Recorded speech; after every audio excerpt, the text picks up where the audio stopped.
طيب بسم الله الرحمن الرحيم إن الحمد لله نحمده تعالى ونستعينه ونستغفره ونعوذ بالله من شرور أنفسنا ومن سيئات أعمالنا من يهده الله فلا مضل له ومن يضلل فلا هادي له وأشهد أن لا إله إلا الله وحده لا شريك له وأشهد على فان محمدا عبده ورسوله وبعد. أيها الإخوة والأخوات, السلام عليكم ورحمة الله وبركاته.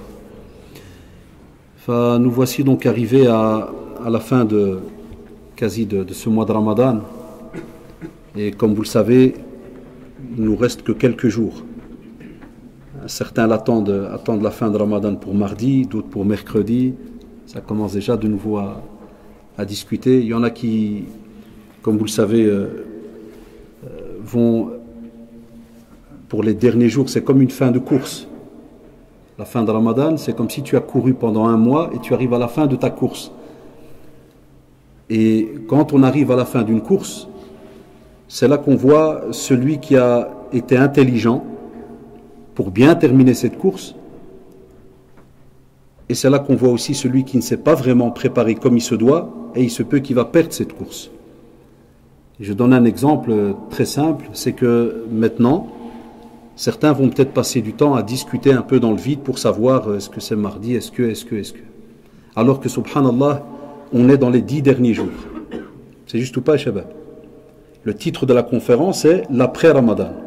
C'est pour donner entre nous quelques conseils pour comment fonctionner, continuer après ce mois de Ramadan, à rester donc en contact avec Allah subhanahu wa ta'ala. Mais dans mon introduction, je prends juste ces quelques minutes pour vous dire, si vous voulez que le après-Ramadan continue d'une manière très structurée, comme il se doit, il faut que la clôture du mois de Ramadan, vous n'accordiez pas de l'importance à la perte de temps.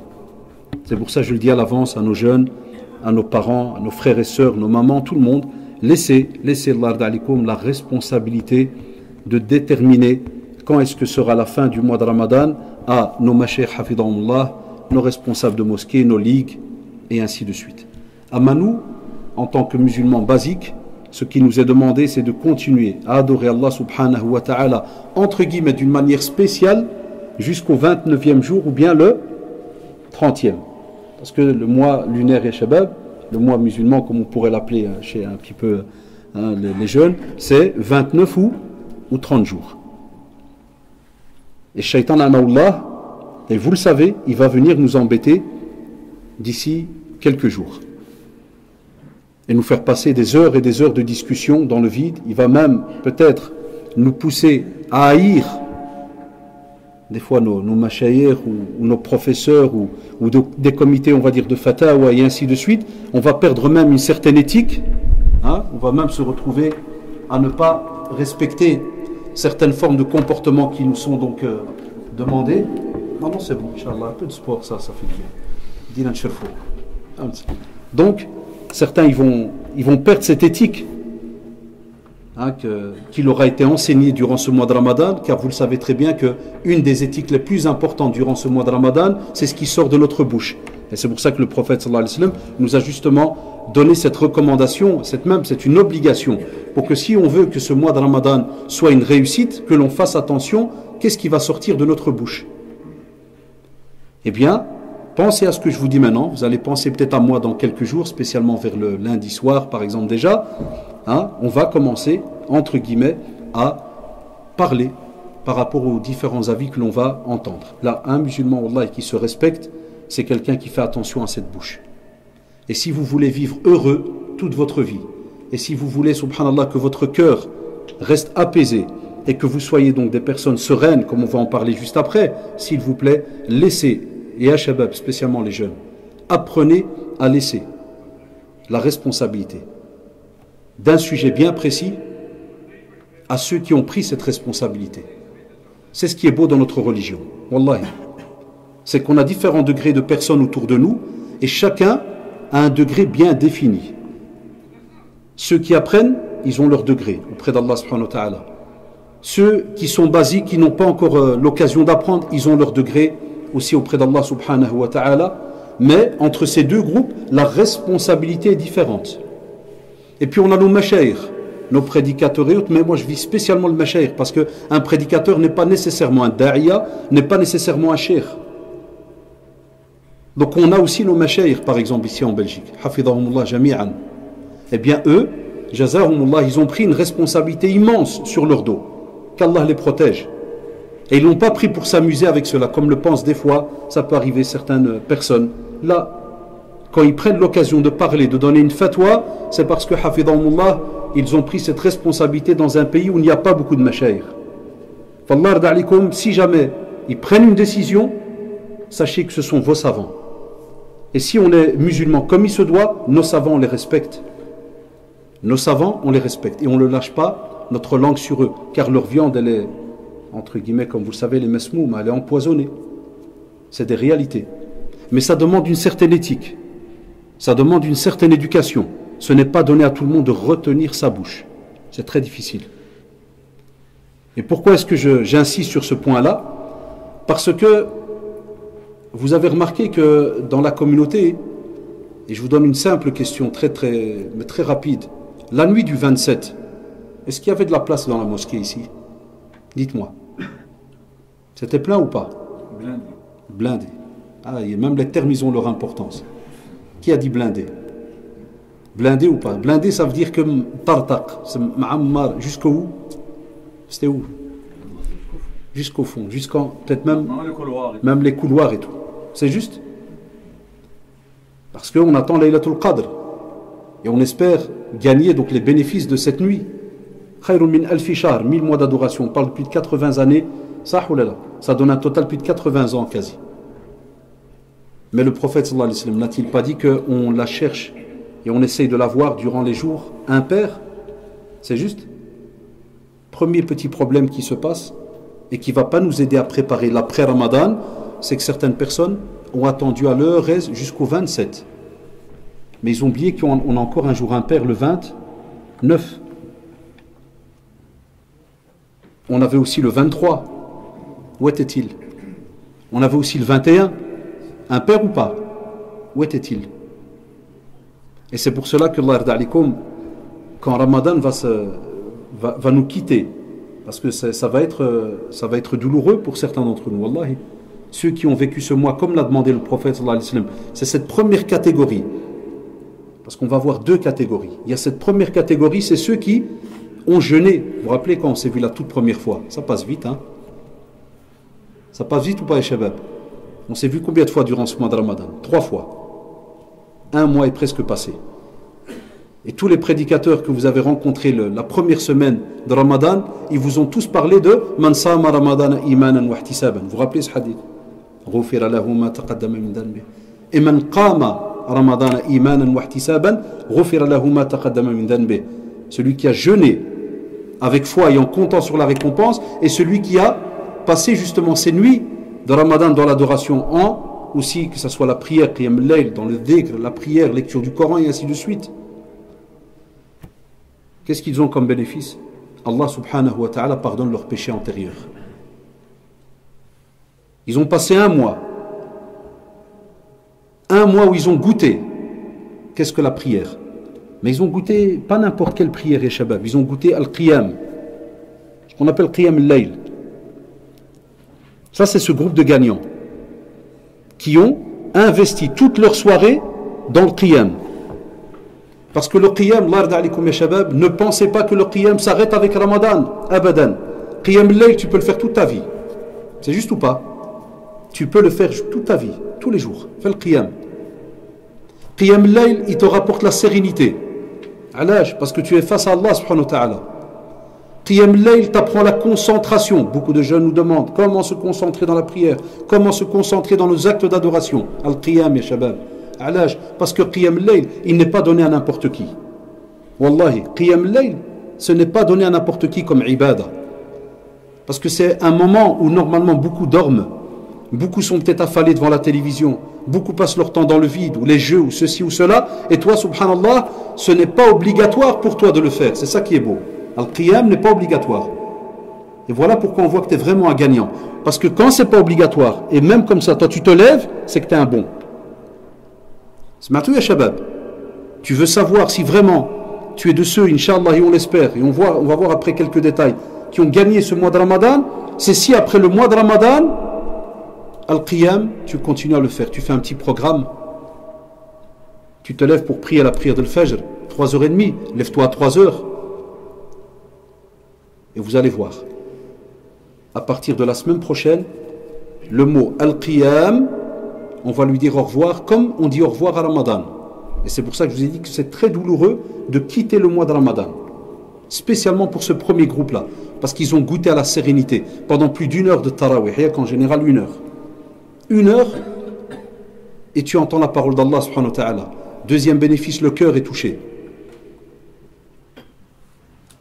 Vous savez, dans le rappel, que ce soit le Coran, l'invocation, l'évocation d'Allah, Allah subhanahu wa ta'ala dit Ala bi dhikrillahi tatma'innu al-qulub. Il y a une certitude de nouveau. C'est-à-dire, Wallah, quoi qu'il arrive, ton cœur il s'apaise. Tu écoutes la parole d'Allah subhanahu wa ta'ala, il y a dedans un rappel. Il y a une guidance, il y a une hidayah, il y a un shifa. C'est aussi une guérison. Le Coran, subhanallah, recèle des trésors qu'on ne peut pas imaginer. Troisièmement, quand tu es dans le qiyam, tu ressens l'amour d'Allah subhanahu wa ta'ala. Pourquoi? Parce que, ya shabab, vous savez que l'endroit le plus proche dans la prière d'Allah subhanahu wa ta'ala, c'est le sujoud, la prosternation. Alors quand tu fais tout simplement, on va dire par exemple, tu fais ta prière obligatoire de 4 rak'at, tu pars. Imagine quand tu rajoutes al qiyam, 2, 4, 6, 8 par exemple, 8 rak'at. Si c'est le soir, tu termines, comme vous le savez, c'est le soir, termine par un witr, une rak'a impaire. Combien de connexions avec Allah subhanahu wa ta'ala tu as? Et pendant combien de temps? Aussi, point suivant, c'est un apaisement général du corps. Parce que quand le cœur, et ça le prophète sallallahu alayhi wa sallam l'a dit dans la tradition authentique, quand le corps qui contient cette modra, c'est un genre de caillou, c'est une matière, c'est un membre incroyable. S'il est bon, le reste du corps est bon. S'il est mauvais, le reste du corps est mauvais. C'est quoi? Al-qalb, le cœur. Et le mois de Ramadan nous a, subhanallah, appris à purifier ce cœur. Parce qu'on a été obligé pendant ce mois de Ramadan d'éviter tout ce qui pourrait entacher et salir ce cœur. Que ça soit parler sur le dos des gens, insulter, rabaisser, rejeter les gens, se disputer, ne pas accorder son pardon. Il y a un tas de sujets, subhanallah, qu'on a normalement appris pendant le mois de Ramadan. Donc il donne un apaisement. Ce mois, wallah, il donne un apaisement. Et la prière encore plus. 5e point, la prière, elle t'apprend à connaître Allah subhanahu wa ta'ala. Al-Qiyam, ya shabab. Il t'apprend à connaître encore plus Allah subhanahu wa ta'ala. Parce que normalement, ceux qui font le Qiyam, ils le savent. Dès que tu termines tes raka'at, le soir, la nuit, ou bien si tu t'es levé avant la prière de Subh, la plupart de ceux qui font le Qiyam vous le diront, dès que tu termines tes raka'at, tu restes toujours assis quelques minutes, c'est juste ou pas? Et tu te carres Allah subhanahu wa ta'ala. Tu fais le dhikr. Comment est-ce qu'il est le corps, billah alikum? Apaisé ou pas? Voilà pourquoi des fois certains jeunes ou même adultes, quand ils me disent ah, on vit dans une vie de stressé, on n'a que des problèmes, le travail, le ceci, le cela, je dis naam. Même au temps du prophète sallallahu alayhi wa sallam, vous serez étonné, le stress qu'ils avaient, il peut peut-être dépasser ce que nous on a aujourd'hui. Nous, est-ce qu'on a le stress de la soif? Dites-moi. Non. Est-ce qu'on a le stress de la famine? Non. Est-ce qu'on a le stress de la chaleur? C'est en Belgique, bon, juillet, il y a de ces draches qui viennent, Allahu Akbar. C'est juste ou pas? Quel stress on a? Non, facture, voiture qui tombe en panne, des fois nos enfants, s'il y a un petit souci, kada. C'est ce qu'on appelle les fitan habituels, les épreuves habituelles.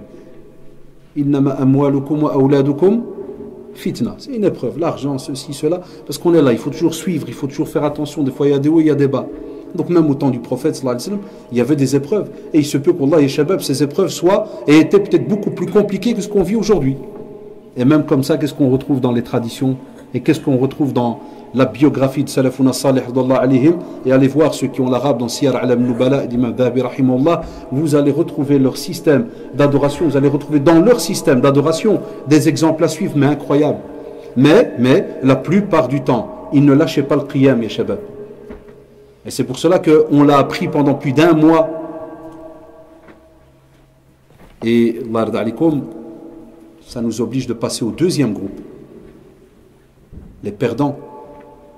Et il va y avoir des perdants après le mois de Ramadan. Alors, les perdants, il y a quelque chose d'étonnant. C'est quoi? Qu'est-ce qui... Et vous allez voir, ils sont peut-être ici maintenant avec nous dans la salle. Wallahi. C'est qui? C'est ceux qui parmi vous, juste le lendemain de Ramadan, ils vont rompre avec Al-Qiyam, ils vont rompre avec donc le Coran, ils vont rompre avec le jeûne et ils vont rompre avec certains comportements. Il y en a qui se retiennent et qui te disent Wallah, il a de la chance. Alaj, parce que c'est Ramadan. Sinon, je l'aurais montré. Combien de fois on n'a pas entendu cette phrase? Ça sous-entend quoi? Que s'il n'y a pas Ramadan, on se lâche ou pas? On se lâche, pour certains. Le Coran, yarhamukallah, il y en a qui l'ont entendu pendant 1 mois. Et après Ramadan, et beaucoup de parents le savent ici, ils supplient leurs enfants pour qu'ils viennent à la mosquée. C'est juste? Ils les supplient pour qu'ils viennent. Parce que normalement, ce Coran qu'on a entendu, on est censé revenir et on est censé continuer, spécialement, vous savez très bien, l'obligation pour les hommes. On n'interdit pas aux femmes de venir, mais l'obligation pour les hommes de venir. La femme, on ne la met pas, alhamdoulilah, en danger, à la faire venir la nuit, à des minuit ou autre pour une prière, alhamdoulilah, mais si elle vient avec son mari et que la mosquée, alhamdoulilah, est ouverte, c'est un bien, il n'y a pas de souci. Mais on sait que dans la sunna, sa meilleure prière, alhamdoulilah, c'est chez elle, mais comme vous le savez très bien, il n'y a pas cette interdiction. Lakin, regardez, alhamdoulilah, imaginez, pourquoi est-ce qu'on demande toujours de rester comme ça ensemble? Et derrière qui? Derrière un imam, hafidahullah, lecture du Coran, avec réflexion. C'est tout un travail, shabab. C'est tout un travail. Eh bien, il y en a qui vont quitter, entre guillemets, la prière. Où ça? Où ça, shabab? Dans la mosquée. Le meilleur endroit qu'il y a sur terre. Le meilleur endroit sur terre, c'est Baytullah, la mosquée. On va quitter la mosquée. Hatta nous, Mashaykh et Cheikh Hilala, il pourra vous le dire. En général, juste quand il y a khutbat al-Eid, souvent, il est stupide. Allah yizkoum bekhair. C'est l'Eid, mais n'oubliez pas qu'il y a le Dhuhr, qu'il y a l'Asr, qu'il y a le Maghrib, qu'il y a l'Asha. Le jour de l'Eid, les mosquées quasi sont vidées. Quand on doit aller voir la famille, il n'y a pas de prière. Bien dans le quartier où tu vas, il n'y a pas de mosquée, il n'y a rien. Le lendemain de l'Eid, catastrophique. Parce que le premier jour, on va dire, voilà, c'est normal, c'est le jour de l'Eid, les plans sont faits, tout le monde sort. 2 jours, 3 jours, 4 jours après, les mosquées reviennent à leur système habituel. Comment est-ce qu'ils étaient avant Ramadan? Pendant Ramadan, tu vas dans une mosquée, après la prière de l'Asr, il y a beaucoup de gens ou pas? Pendant Ramadan. Tu vois le taux al-Maghrib. Là, c'est catastrophique parce qu'il y a le harira et au moins il faut rompre le jeûne mais à la maison. Alors qu'on sait que tu peux venir ici à la mosquée avec 2-3 dates en poche, c'est juste ou pas? Et tu rompes, kada, à ton aise, les mosquées laissent toujours plusieurs minutes et tu avales bien, puis Allahu Akbar, c'est juste. Et puis le taux il augmente. Prière de l'Isha, alaj tarawih. Et puis il rediminue quand? Le Fajr. Hadaf Ramadan. Amma laissé tomber après Ramadan. Les mosquées vont commencer à se plaindre. Où sont les musallin? Où sont ce qu'on appelle Ramadaniyoun, les spécialistes du Ramadan, les ramadanistes? Hein, il y a des musulmans de saison. On a des musulmans spéciaux Ramadan. Et on va même, Inch'Allah, on va leur dire, on ne fait pas les questions, les frères, ils n'ont dit pas de remarques, rien. Là, c'est en français pour les jeunes. Il y a les imams qui font en arabe, alhamdoulilah. Je suis désolé, chaque fois on me fait la blague, mais je parais des fois méchant, loin de là, mais on me demande tout un sujet, de préparer un sujet spécialement pour les jeunes, parce qu'on a des imams qui parlent arabe. Mais personne ne vient chez eux. Vous n'avez pas d'imam ici à Farsienne? Il n'y a aucun dars? Il n'y a rien du tout? Non, dites-moi. C'est juste ou pas? Ici, je viens pour ces petits jeunes qui ne comprennent pas l'arabe, qui eux, se plaignent chez nous en nous disant, il n'y a qu'en arabe, il n'y a rien en français. Combien on vient? Parce que c'est Ramadan, on est venu chaque semaine chez vous. 1 fois par semaine. Et vous savez très bien, à Farsienne, après Ramadan, qui va venir parler aux jeunes? Dites-moi, combien vous avez de conférences par mois en français ici aux jeunes? Toute l'année? Ou par semaine? Vous en avez chaque semaine une en français? C'est le Monseba qui parle aux jeunes. Voilà pourquoi on se coupe en 4 pour venir vous parler. On essaie alors de regrouper. On a 1 heure. Wallahi, on a 1 heure, 1h15 maximum. Et moi, je ne sais pas le faire. Allah en est témoin, je l'ai dit même dernièrement, je ne sais plus où, dans une mosquée. Je ne sais pas passer 2 phrases en français, 2 phrases en... 2 phrases. Il y en a qui savent le faire. Wallah, je ne sais pas le faire. Soit je fais qu'en arabe, soit je fais qu'en français. mais je me suis spécialisé avec les jeunes depuis 26 ans. Je fais qu'en français avec les jeunes. Je ne sais pas me couper en 20.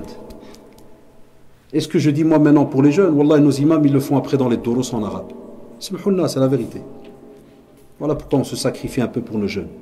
Donc je disais, Allah d'alikum, faites votre possible par rapport à la prière à la mosquée. Vous ne pouvez pas partager, vous ne pouvez pas vous dire que pendant Ramadan, on voit plein de jeunes ici, qu'on ne va plus jamais revoir après Ramadan, et vous le savez très bien. À l'âge, ça c'est la première question qui se pose. Si on pouvait rester maintenant 1 heure à parler que de cela, pourquoi vous n'allez pas revenir après Ramadan? Qui peut me répondre parmi les jeunes? Qui déjà parmi les jeunes qui sont ici vont oser lever la main et dire Wallah, Ustad, c'est vrai. Après Ramadan, je ne suis pas un spécialiste moi de la mosquée. J'habite Farsienne, mais je ne viens pas.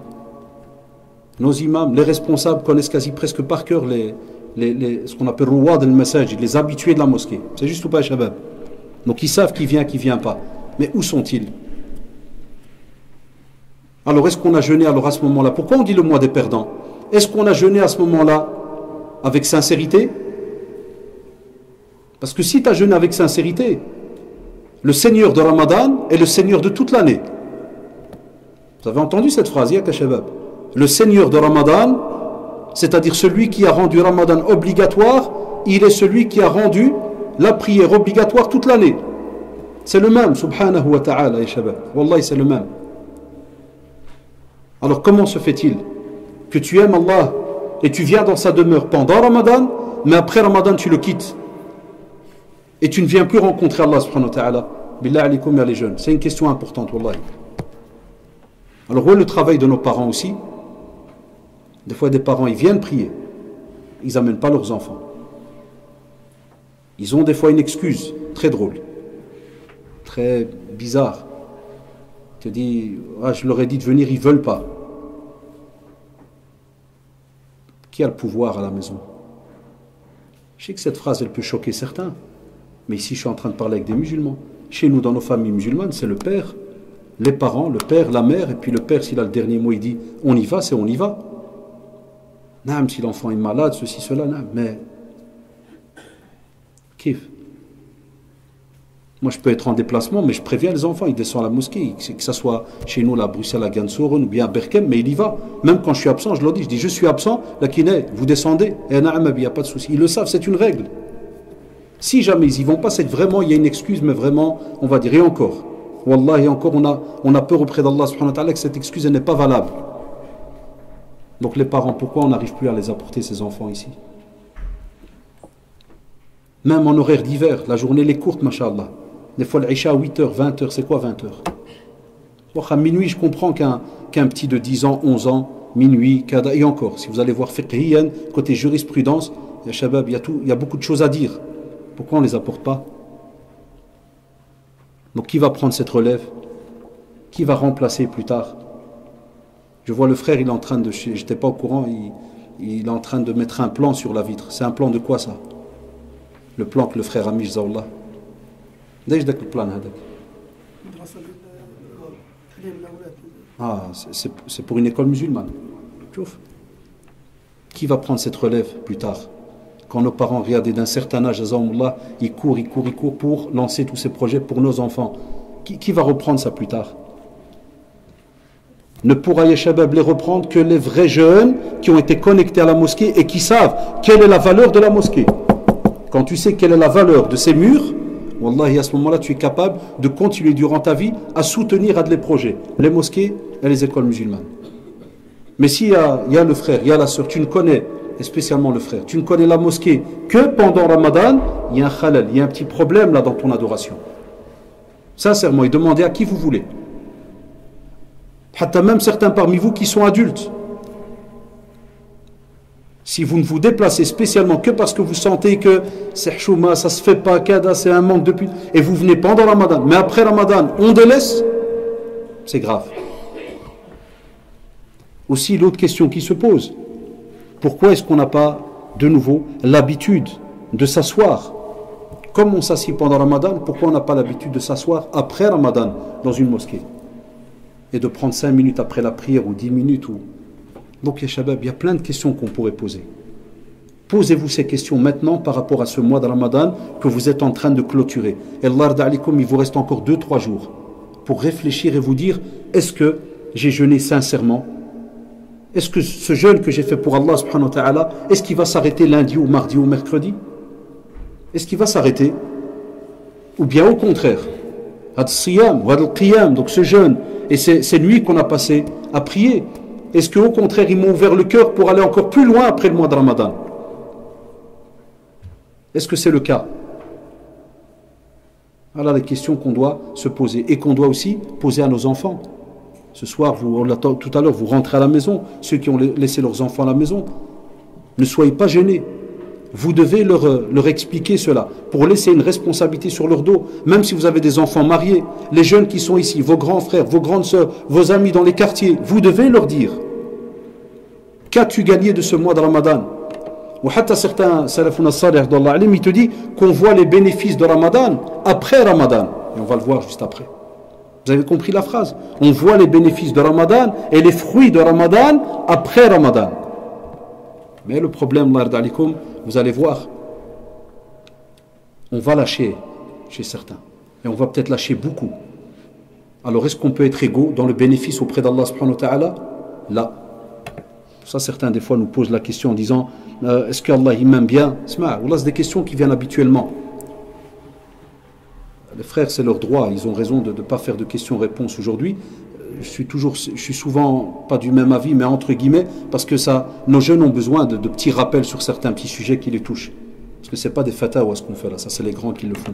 Mais c'est des rappels. Mais sinon, dans ces rappels-là, combien de fois on ne leur dit pas qu'est-ce qui régit ta vie? Quelle importance tu donnes à ta vie? Comment tu gères? Parce que tu ne peux pas être au même niveau que quelqu'un qui a jeûné comme il se doit et qui après Ramadan continue dans ses activités religieuses. Et tu ne peux pas leur me poser la question après à la fin de la conférence, comment savoir si Allah il m'aime? Elle revient très souvent cette question. Comment savoir si Allah a accepté mes œuvres? Elle revient très souvent. Est-ce que je suis un hypocrite? Combien de fois vous n'avez pas entendu cette question? On a toutes les réponses là. Et ça ne veut pas dire que si un imam vient ou un cheikh ou autre, c'est quelqu'un qui voit dans le futur. Là, abadan, on a des textes. On a un comportement prophétique qui nous a montré comment les activités continuent après le mois de Ramadan. Donc tu as déjà des réponses. Allah yarda alikum, si après le mois de Ramadan tu sens que tu commences à lâcher, sache alors que tu as déjà une réponse. Si tu veux savoir si tu es de ceux qu'Allah subhanahu wa ta'ala aime, si tu veux savoir si tu as été quelqu'un de sincère, ou bien tu es venu tous les soirs, pourquoi? Chacun a une réponse parmi vous. Alors qu'il nous a été ordonné point, ça s'arrête là. Tu voues un culte sincère à Allah subhanahu wa ta'ala, eh bien, ya shabab, ya les jeunes, que ça soit pendant Ramadan ou bien après Ramadan. Et c'est pour cela, Allah d'alikum, dans un hadith rapporté par Muslim, les compagnons d'Allah alayhim, lorsqu'ils parlaient de la famille du prophète sallallahu alayhi wa sallam, ils disaient que le prophète sallallahu alayhi wa sallam avait l'habitude de perpétuer tout ce qui était des bonnes actions. Il les répétait. Ça veut dire chaque fois qu'il faisait une action, il la répétait. C'est-à-dire qu'il ne faisait pas une chose une fois et puis après c'est fini. Il va aider et puis après c'est fini. Là il y a une répétition. La répétition de l'Arda, c'est très très important parce que dans un autre hadith authentique, on vous dit que le prophète sallallahu alayhi wa sallam dit que parmi les œuvres, les actions qui sont les plus aimées auprès d'Allah subhanahu wa ta'ala, ce sont les actions les plus durables, peu importe leur quantité. Les plus durables. C'est le mudawama. Ça veut dire que tu fais une action, fais-la toute ta vie, Allah d'alik. Même si c'est minime. On va voir après quelques exemples. Même si c'est minime. Mais ne va pas Allah d'alik donner maintenant, pendant un mois, le jod, tabarakallah, tu donnes de la force, tu cours, tu viens à Kada, et puis juste dans ta tête, ah parce que c'est Ramadan mon frère. Et est-ce qu'il y a un texte qui dit qu'après Ramadan, il n'y a plus d'ibada? Il n'y a plus de rapprochement vis-à-vis d'Allah subhanahu wa ta'ala? Nos enfants doivent le comprendre, les jeunes, vous devez le comprendre. Ou sinon, vous allez perdre votre religion au fur et à mesure. Votre religiosité aussi, vous allez la perdre au fur et à mesure. Vous allez fondre. Astaghfirullah, il ne restera que ce qu'on appelle koshor, que les petites épluchures. À la fin, on gardera, et encore vous l'avez remarqué aujourd'hui, pendant l'année, chez beaucoup d'entre nous, il y a la prière, de force. Et on doit se battre avec des jeunes pour qu'ils prient. Chaque année, je termine l'année. Maintenant, j'ai quitté l'enseignement depuis le mois d'avril, mais fin avril, afouane. Mais chaque année, je termine l'année. J'ai 100, je vous l'avais dit, 140 élèves. Chaque année, je gagne maximum une trentaine qui prient. Amma, plus de 100 élèves ne prient pas. Religion islamique. Hein. Et je ne peux pas les obliger. C'est leur vie privée. Je peux juste leur faire des rappels, parce que c'est dans notre cours. Mais je ne peux ni les juger, ni les obliger, ni rien. C'est interdit. Même dans la loi, comme on dit, parce que vous êtes prof, vous ne pouvez pas aller plus loin dans leur vie privée. Mais religieusement, oui, tu peux faire des rappels. Mais ça fait mal au cœur. Ça fait mal au cœur d'avoir 140, et sur les 140, il y en a peut-être 30 qui vont prier à la fin de l'année. Mais wallah, ils l'avouent eux-mêmes, la centaine, tu dis, monsieur, on ne prie pas. C'est tous des grands, hein. Prie pas, monsieur. Mais tu les retrouves Ramadan à la mosquée, je les croise. À la mosquée Al-Khalil, Al-Merkez, Kada. Tu les croises et tu lui dis agis. En classe, tu m'as dit tu pries pas. Donc apparemment, tu connais la prière. Ouais, monsieur, je la connais. Et ouais, shaitan. Toujours ce même mot. Et quel courage tu as maintenant d'être face à Allah subhanahu wa ta'ala, sachant que je vais te poser une simple question. Est-ce qu'après ce mois de Ramadan, tu vas retourner au système d'avant Ramadan? Il y en a qui baisse la tête, wallah. Il baisse la tête, il dit peut-être monsieur. Tu es prêt à donner ta parole, regarde jusqu'où ça va. C'est grave des fois. Tu es prêt à donner ta parole que tu vas prier après Ramadan? Et il te dit non, je ne peux pas donner ma parole. Allahu Akbar. Tu veux déjà te mettre un cachet et tu es encore vivant sur ton cœur? Donc lorsqu'on parle d'action prolongée, peu importe la quantité, c'est-à-dire de préférence, comme disent nos savants, il vaut mieux que ça soit peu. Il vaut mieux que ça soit peu, ça sous-entend, il y a les jeunes. Vous avez maintenant goûté aux prières, vous avez vu combien vous êtes capable de faire de qiyam. Par exemple, si on arrive à 11 rak'a, vous avez remarqué que des fois, après 4, 6, vous sentez que vous n'êtes pas bien, vous déconnectez. Eh bien, je te dirais, continue après Ramadan à faire ne fût-ce que 6 rak'a de qiyam. C'est juste ou pas? Fais que 6. Wallahi, Allahumma 6. Et tu es conscient, tu te rappelles et tu les ressens, que tu me dis non, il n'y a plus rien. Tu as été habitué à écouter le Coran pendant 30 jours après Ramadan, quand tu viens écouter le Coran, vous savez très bien, Tarawih prenne 1 heure, comme on l'a dit tout à l'heure, tu as écouté du Coran pendant presque 1 heure. Après Ramadan, s'il te plaît, écoute le Coran, même si c'est un quart d'heure par jour. Regarde, je ne t'ai pas demandé 1 heure. J'ai remarqué comment on fait des liquidations. Un quart d'heure par jour, ya shabab. On a des GSM, ils sont remplis de... Allez voir ce qu'il y a dedans. Masaïb. Ils sont remplis de tout et de rien. Mais un quart d'heure par jour. Ça, c'est la sunna du prophète sallallahu alayhi wa sallam. Petite quantité, mais très très long dans le temps. Aussi, on te dit, Allah alaikum, quelques points très très importants aussi. Le maintien de la pratique. Eh bien, c'est ce maintien-là. Vous vous rappelez, il y a quelques minutes, je vous ai dit, on va y arriver. C'est le maintien de la pratique qui va vous montrer si jamais les actes d'adoration sont acceptés auprès d'Allah subhanahu wa ta'ala. Ah, de la règle que je viens de vous donner, vous devez l'inscrire en or. Tous ceux qui veulent savoir si leurs actions sont acceptées, ils doivent se poser une question. Est-ce que ces actions, je les continue dans le temps? Ou bien je me réveille que quand il y a un grave besoin, comme ceux qui des fois reviennent à la prière au mois de juin. Quand tu dis pourquoi mon frère tu as repris au mois de juin, tu dis monsieur les examens, je veux qu'Allah y m'aide. Allahu Akbar. Après de nouveau il lâche. D'autres qui reviennent à la prière, à la religion, pourquoi? Quand je dois me marier mon frère. Allahu Akbar. Et une fois marié, qu'est-ce qu'il y a? Ils viennent après pour divorcer parce que la sœur ou le frère te dit c'est bizarre, il ne prie pas, il m'a menti. Quelqu'un qui ne prie pas, qui arrête de prier, c'est pas n'importe qui, c'est en général quelqu'un qui déjà avant jouait avec la prière, c'est la vérité. Mais quelqu'un qui a compris le sens de la prière depuis qu'il est petit, il n'arrête jamais, même s'il a un incident, quoi que ce soit, il n'arrête pas. Même s'il perd son travail, n'importe, il n'arrête jamais. Ceux qui en général, qu'on entend par après soi qu'il a arrêté la prière, c'est quelqu'un qui, wallah, 99% il jouait avec la prière avant. Et on l'a vu, nous, dans la da'wa, c'est prouvé à 2000%.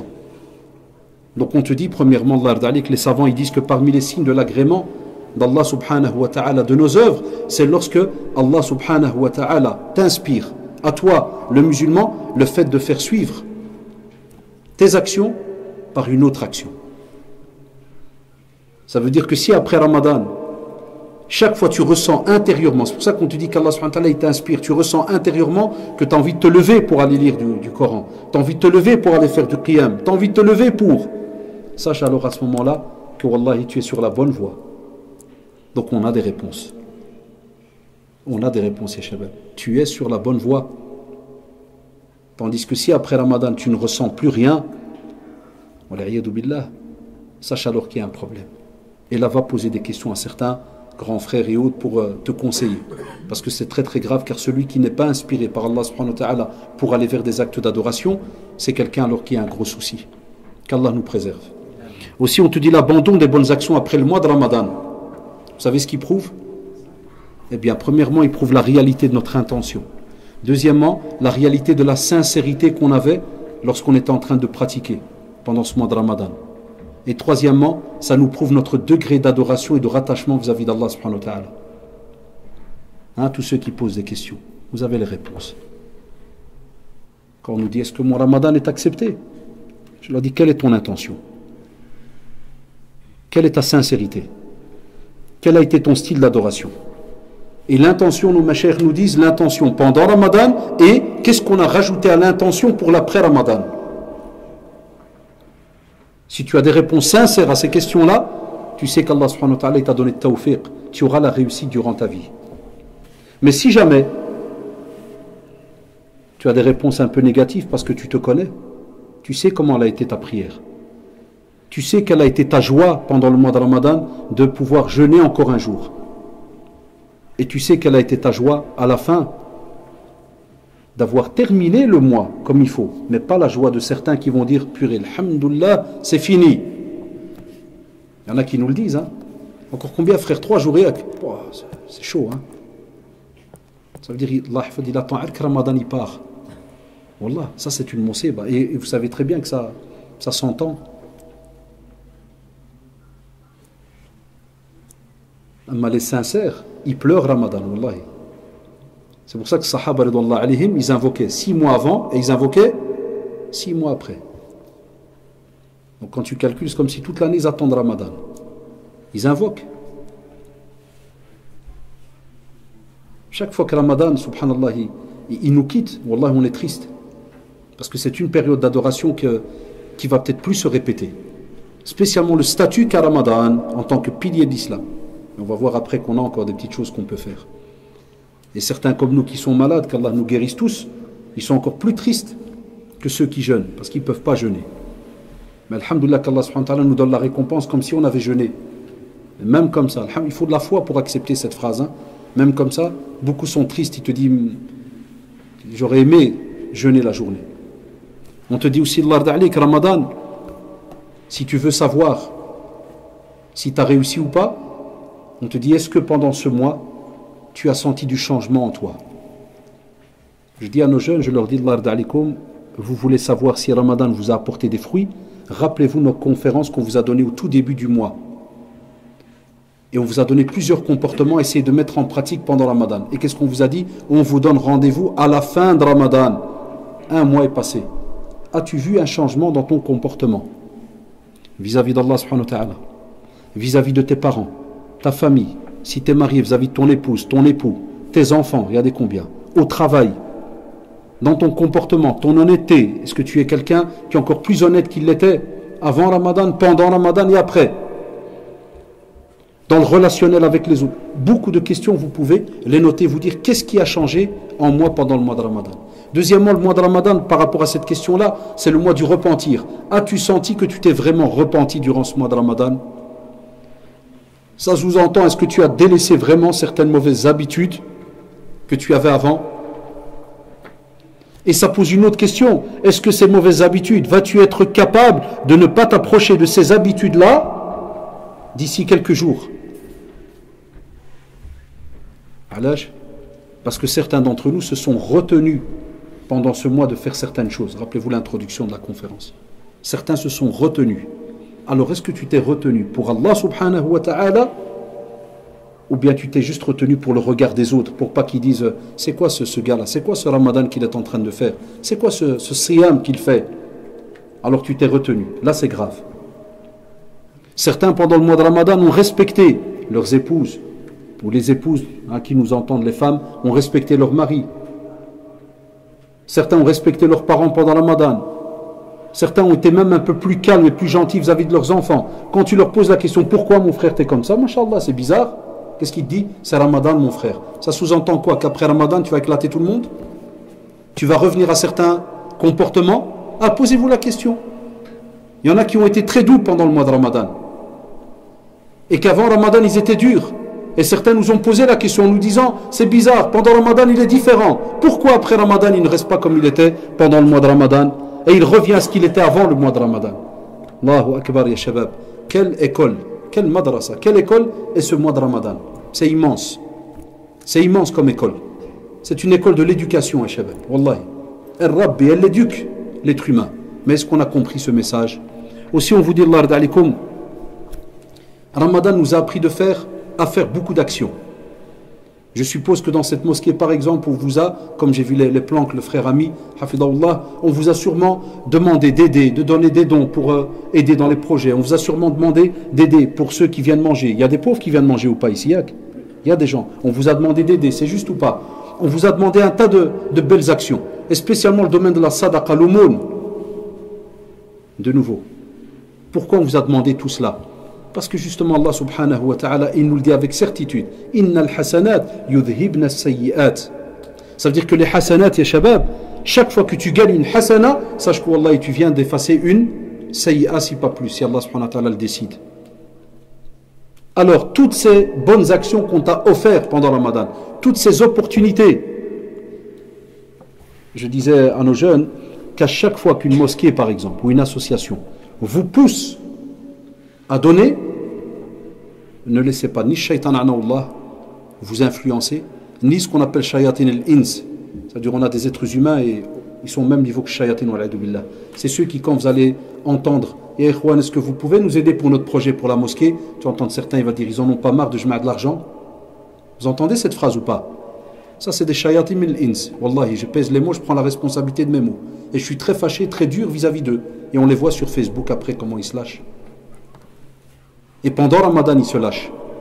Vous savez quel ni'ma, ya shabab? Il y a les jeunes qui m'entendent, même si tu as 1 euro, spécialement les jeunes maintenant, vous allez tous faire job étudiant la plupart. C'est juste 1 euro que tu donnes, 1 euro que la mosquée va te demander, tu sais quel bienfait ils te font, tu sais quel cadeau ils te font par le biais d'Allah subhanahu wa ta'ala. C'est immense, wallah, ma tu peux imaginer. Tu ne le verras que le jour du jugement dernier. On viendra peut-être, on te montrera, on va te montrer une montagne de hasanat. Et tu vas dire, moi j'étais simple sur terre, j'ai rien fait de spécial. D'où vient cette montagne? On te dira, ça c'est la sadaqa que tu as fait. Parce qu'une sadaqa ya shabab, c'est comme un qard. C'est un prêt. Et tu le fais à qui? À Allah subhanahu wa ta'ala. Tout subhanallah. Tu ne l'as pas donné au responsable, tu ne l'as pas donné à je ne sais qui. Wallahi, tu l'as donné à Allah subhanahu wa ta'ala. Donc de nouveau, Ramadan, c'est le mois de l'offrande, c'est le mois de l'aumône. Et après Ramadan, pourquoi on a dû apprendre, nous, que pendant Ramadan, on donne?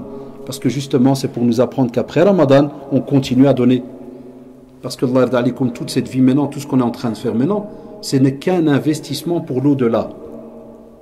Mais ici, même pendant Ramadan, rappelez-vous, on a enterré des gens avant Ramadan, on en a enterré le matin de Ramadan, au milieu, et maintenant à la fin, on enterre encore. Et les gagnants, ils savent qui ils sont.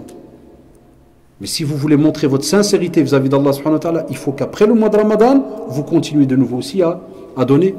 Et c'est pour cela que le prophète nous demande de faire succéder justement la bonne action lorsqu'on a fait une mauvaise action. Ça veut dire que quand tu fais suivre une bonne action, al-hasana, qu'est-ce qu'elle fait? Elle efface la mauvaise action. Chaque fois, les shabab, que vous faites une bonne action, wallahi, cette bonne action, elle efface un de vos péchés. Et on vous dit alors, quelle est la taille d'un péché? Yallah, qui peut imaginer? Allez écouter les conférences qu'on a déjà fait sur le comportement, la langue. Des fois, une parole, sab'ina kharifan. T'as des distances immenses. Il y en a qui te parlent de distance entre l'Est et l'Ouest. Il y en a qui te disent la taille d'une saison. 70 fois cela. En enfer, wala'adu billah. Une parole peut te jeter dans cette distance-là. Jahannam. Une. On te donne Ramadan pour le pardon. On te donne Ramadan pour t'entraîner justement à changer ce comportement pour ne pas retomber dans ce genre d'erreur. On te donne Ramadan pour qu'après Ramadan, tu sois un nouveau croyant et adorateur d'Allah subhanahu wa ta'ala. Et adoratrice et croyante. De nouveau, est-ce qu'on prend des leçons par rapport à cela? Ou bien dans 2-3 jours, on va de nouveau oublier le pourquoi du comment pendant 30 jours, on a adoré Allah subhanahu wa ta'ala dans ces beaux lieux de culte. Aussi, on te dit, Allah il y a un bénéfice immense qui nous attend. Et Allah subhanahu wa ta'ala, shabab, nos savants nous disent que celui qui a reçu le bienfait, cette ni'ma, de pouvoir adorer Allah subhanahu wa ta'ala pendant ce mois de Ramadan et de continuer à adorer Allah subhanahu wa ta'ala après ce mois de Ramadan, on vous dit subhanallah, c'est ceux qui vont avoir un degré très très élevé auprès d'Allah subhanahu wa ta'ala. Déjà quand on entend très souvent ce beau verset qui te dit Inna alladhina qalu rabbuna Allah thumma istaqamu. Inna alladhina qalu rabbuna Allah thumma. Très très important en arabe. Thumma, c'est lui qui subhanallah t'oblige à devoir faire certaines actions. Alash. Inna alladhina qalu rabbuna Allah. Ça veut dire on a des personnes qui disent qu'Allah subhanahu wa ta'ala est notre Seigneur. Ça c'est maintenant la bouche qui parle. C'est juste. Combien on n'a pas de personnes, de musulmans, qui disent La ilaha illallah, Muhammadur Rasulullah, sallallahu alayhi wa sallam, mais qui mentent, qui volent, qui trafiquent ceci, cela. On en a ou on n'en a pas? Normalement, on devrait dire pseudo-musulman, parce qu'un musulman ne vole pas, ne ment pas, et ainsi de suite. Donc on en a, ça arrive. L'être humain commet des erreurs, commet des fautes, on va dire. Ça sous-entend quoi? Ça sous-entend qu'ils ont l'iman, mais lorsqu'il faut passer aux actes, il y a un problème. C'est pour ça qu'Allah subhanahu wa ta'ala te dit, là, tu as dit Rabbun Allah, mais tu dois rajouter une action, alhamdoulilah, pour montrer que vraiment, tu es honnête dans ce que tu dis. Thumma istaqamu. L'istiqama, la droiture. 17 fois par jour, tu demandes ça à Allah subhanahu wa ta'ala. Ihdina sirata al-mustaqim. Ya Allah, guide-nous sur le droit chemin. Ce chemin où il n'y a pas de zigzag, de virage ou autre, on va à gauche, à droite. Un chemin qui est droit, qui mène directement vers Allah subhanahu wa ta'ala, qui lui te donnera alors le paradis. Subhanallah. Et shabab, Allah yarda alikum, l'istiqama, de nouveau, ça demande du travail. L'istiqama demande une volonté incroyable. Alash, parce que vous maintenant à votre âge, les adolescents, les adultes, chaque jour dans votre vie se rajoute un programme différent. Chaque jour dans votre vie vont se rajouter certaines choses que vous n'étiez pas habitué à gérer. Prenez rien que l'argent.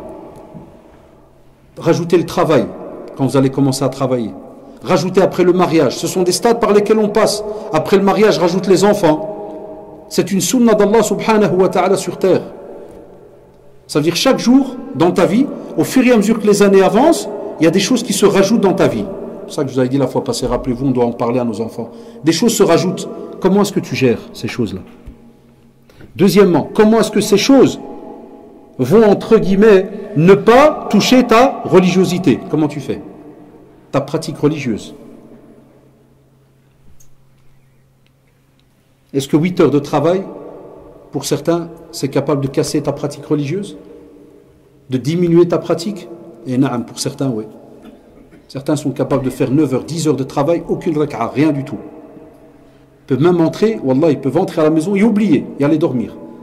Et comme on me demande souvent, on me dit, excusez-moi frère, là, je me suis levé le lendemain, et je me suis rappelé que je n'ai pas prié l'Asr, le Maghrib ou l'Isha. Ou le Fajr. Il y en a ou il n'y en a pas? Il y en a chez les jeunes qui font cela.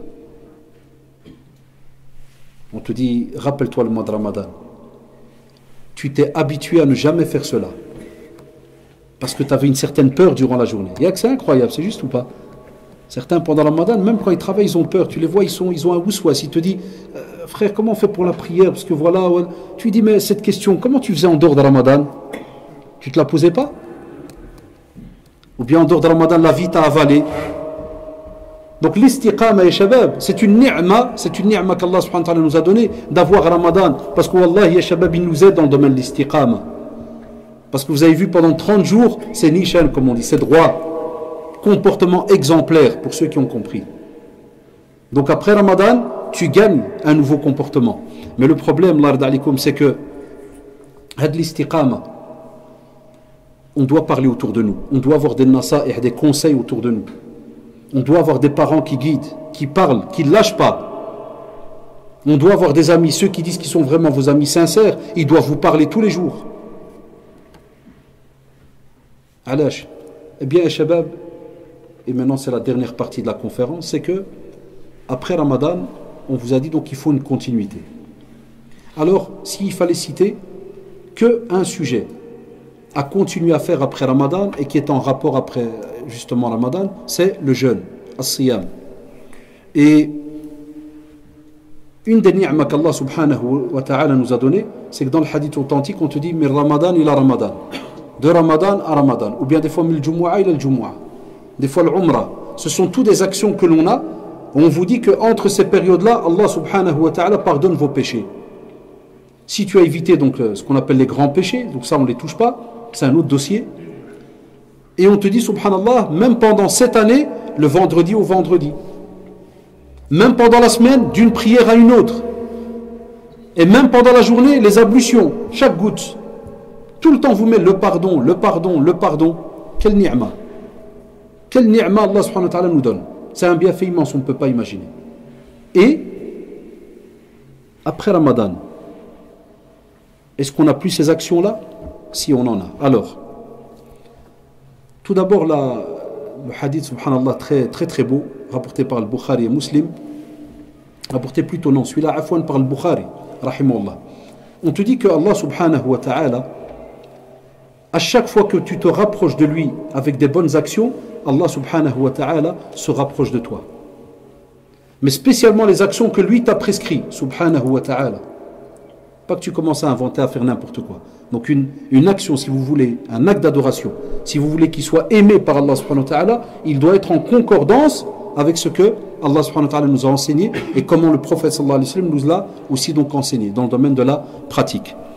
Et il te dit, subhanahu wa ta'ala, dans ce hadith qudsi, au plus tu te rapproches d'Allah subhanahu wa ta'ala, au plus alors à ce moment-là, tu deviens donc celui qui est aimé. Mais écoutez-moi bien, dans ce hadith, il est cité le mot an-nawafil. An-nawafil, les surérogatoires. An-nawafil, wallahi ya shabab, c'est compliqué entre guillemets comme sujet. Parce que le nawafil, les surérogatoires, ça touche le nafs, l'âme.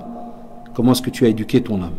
Pourquoi on dit l'âme? Parce que tu vas devoir te lever. Vous vous rappelez ce qu'on a dit dans l'introduction? Maintenant on est dans la pratique. Tu vas devoir te lever pour faire une action alors qu'il n'est pas obligatoire pour toi de la faire. Mais elle peut te sauver par l'aide d'Allah subhanahu wa ta'ala. Elle peut te changer.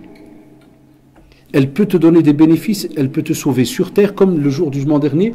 Tu peux être sauvé par Allah subhanahu wa ta'ala de l'enfer par quelques actions que tu as fait sur terre incroyables, immenses. On te dit, il ne faut pas les négliger. Ça sous-entend, allez vous renseigner après un tas de bonnes actions qu'il y a moyen de faire après Ramadan. Alors si on prend, ya shabab, rien que le jeûne, si on prend rien que le jeûne, juste après Ramadan, qu'est-ce qu'on vous demande de faire? 6 jours de Shawwal. Combien ça donne quand on jeûne? Quand on fait Ramadan et on le fait suivre de 6 jours de Shawwal, comme nous l'a enseigné le prophète sallam, on a jeûné quasi combien alors? Comme si tu as fait une année. Subhanallah, comme si tu as fait une année. 6 jours. Les 6 jours de Shawwal, la question qui vient très souvent, et il y a 2 avis chez les savants, on te dit que est-ce qu'on doit d'abord remettre les dettes si jamais on a été malade, si jamais par exemple une femme aussi a eu par exemple ses règles, ceci, cela, ou bien a accouché et que ça a donné donc la période de sang, tout le mois de Ramadan, elle n'a pas pu donc faire ceci ou cela et qu'elle a été bloquée, souvent on pose la question. Certains savants, Jazaoumullah, ils te disent si jamais tu as beaucoup de jours de dettes à remettre et qui vont dépasser donc justement ce mois de Shawwal, on te dit alors à ce moment-là, pour eux, tu remets d'abord tes dettes. Et Allah subhanahu wa ta'ala, il te récompense comme si tu avais fait tes jours de Shawwal. Et pour d'autres savants, comme ça on est juste avec tout le monde, et pour d'autres, et les 2 avis, alhamdulillah, sont reconnus chez nos grands mashayikh. Et pour d'autres savants, ils te disent que tu as le droit de jeûner d'abord tes jours de Shawwal, mais ils te disent s'il te plaît, ne retarde pas tes dettes. Parce que si tu es capable de jeûner 6 jours de Shawwal, tu es capable de continuer à remettre tes dettes. Ce qui est logique. Il te dit n'oublie pas, parce qu'une dette par rapport à un pilier de l'islam, c'est immense, c'est très lourd. De nouveau, vous allez voir, beaucoup de nos jeunes, ils ont un contrat qu'avec Ramadan. Il n'y a pas de Shawwal ou là de Ramadan. Il y en a plein qui disent comment ça, monsieur? Je teste ça avec des élèves. C'est obligé ou pas? Je dis non, c'est pas obligé. Mais je dis aussi, rentrer au paradis, à toi de choisir. Ouais, mais moi je vous comprends, mais c'est obligé. Je dis là, je sous-entends, je comprends de la personne que c'est pas obligé, donc on va pas les faire. Là, qu'on continue à demander à nos enfants, il y a les jeunes, continuez après Ramadan, faites les 6 jours de Shawwal. Et vous allez voir, le jour du jugement dernier, qu'est-ce que gagner autant d'années de siyam avec ces fameux 6 petits jours. T'imagines, tu jeûnes depuis l'âge de 10 ans, 11 ans, 12 ans, puis l'obligatoire, jusque comme vous le savez, à partir de la puberté, et tu te retrouves, subhanallah, hein, peut-être tu quittes cette terre à 80 ans, imagine tu as jeûné, tabarakallah, plus de 60 ans. Et à chaque jour, avec les 6 jours de Shawwal, Allah subhanahu wa ta'ala t'a donné combien? Il t'a mis dans les archives 1 an de jeûne. 1 an de jeûne. Allahu Akbar. Qui va nous donner tous ces hasanats-là? De nouveau, on va avoir des perdants et shabab. Rappelez-vous ce que je vous dis maintenant. Wallah, et de nouveau, on va avoir des jeunes qui ne vont pas jeûner, qui vont rester à côté de ce bienfait immense. Les jours de Shawwal, vous pouvez aussi les partager pendant le mois de Ramadan. Tu peux faire par exemple un jour oui, un jour non. Donc il n'y a pas une obligation qui soit collée automatiquement, à part chez certains littéralistes par rapport à la phrase. Mais sinon, alhamdoulilah, on peut les départager. Si jamais une certaine fatigue s'est installée, ou maladie, ou ceci, donc tu as tout le mois, mashallah, donc pour les faire. Aussi, on a un jeûne très très important. On a un jeûne très très important, c'est le jeûne du lundi et jeudi. Ah, compliqué ça. Lundi et jeudi pendant l'année. Avant de commencer à expliquer lundi et jeudi, quand on jeûne, on se base entre guillemets sur quel calendrier pour connaître nos mois? Dites-moi. Il y a les jeunes, vous pouvez parler. Lequel? Quel calendrier nous on suit pour connaître nos mois? Comment il s'appelle? Allah, les jeunes, pas les un peu plus jeunes. Je cherche les jeunes. Il y en a ici, il y en a plein devant moi. C'est quel calendrier? Comment il s'appelle? Hégirien. C'est quoi le premier mois? On l'appelle? Est-ce que tout le monde connaît tout le calendrier? Ou bien on connaît que le mois de Ramadan? Et même ça, des fois, on arrive à arnaquer certains jeunes. Je leur dis, au fait, c'est Ramadan. Et dans le calendrier, citez-moi les mois, Kada et tout. Quel calendrier? Je dis, on a 2 calendriers, nous les musulmans. On a le calendrier grégorien avec lequel on fonctionne, entre guillemets, dans le monde, hein, janvier, février, spécialement dans les pays non musulmans, janvier, février, mars, Kada. Et on a notre calendrier hégirien. Et de ce calendrier Shabab dépend le jeûne. De ce calendrier dépend le Hajj. De ce calendrier dépend aussi ta zakat. Vous savez que la zakat, on ne la sort pas d'après janvier, février, mars, avril, mais on la sort d'après Muharram, Safar, Rabi al-Awwal, Rabi al-Thani, parce que sur un an, il y a un décalage entre les 2 calendriers d'à peu près 11 jours. Et nos savants, le ulama d'Yana, il te dit, tu dois ne pas oublier les pauvres pendant ces 11 jours, sinon tu les retardes. Le prophète sallallahu alayhi wa sallam employait le calendrier hégirien. Donc quand tu dois savoir si une année est passée par rapport à ton argent là que tu as mis à côté, ou ton or, ou ceci, ou cela, ou tes terres et ta marchandise, c'est d'après le calendrier hégirien. Ou sinon tu as retardé, tu as laissé attendre les pauvres pendant 11 jours. Allahu Akbar. C'est grave, wallah, tu ne peux pas les laisser attendre. Ton argent, il n'est plus à toi. Dès que tu es dans l'obligation de donner la zakat, il n'est plus à toi. Il appartient aux nécessiteux, ceux qui ont été cités dans leur catégorie, là, les 8. Donc, si on demande à nos jeunes de jeûner certains jours bien spécifiques, comme vous allez le voir après, lundi et jeudi, on est encore à l'aise. Parce que pour savoir lundi et jeudi, on n'a pas de souci, il ne faut pas un calendrier hégirien ou pas, c'est lundi et jeudi.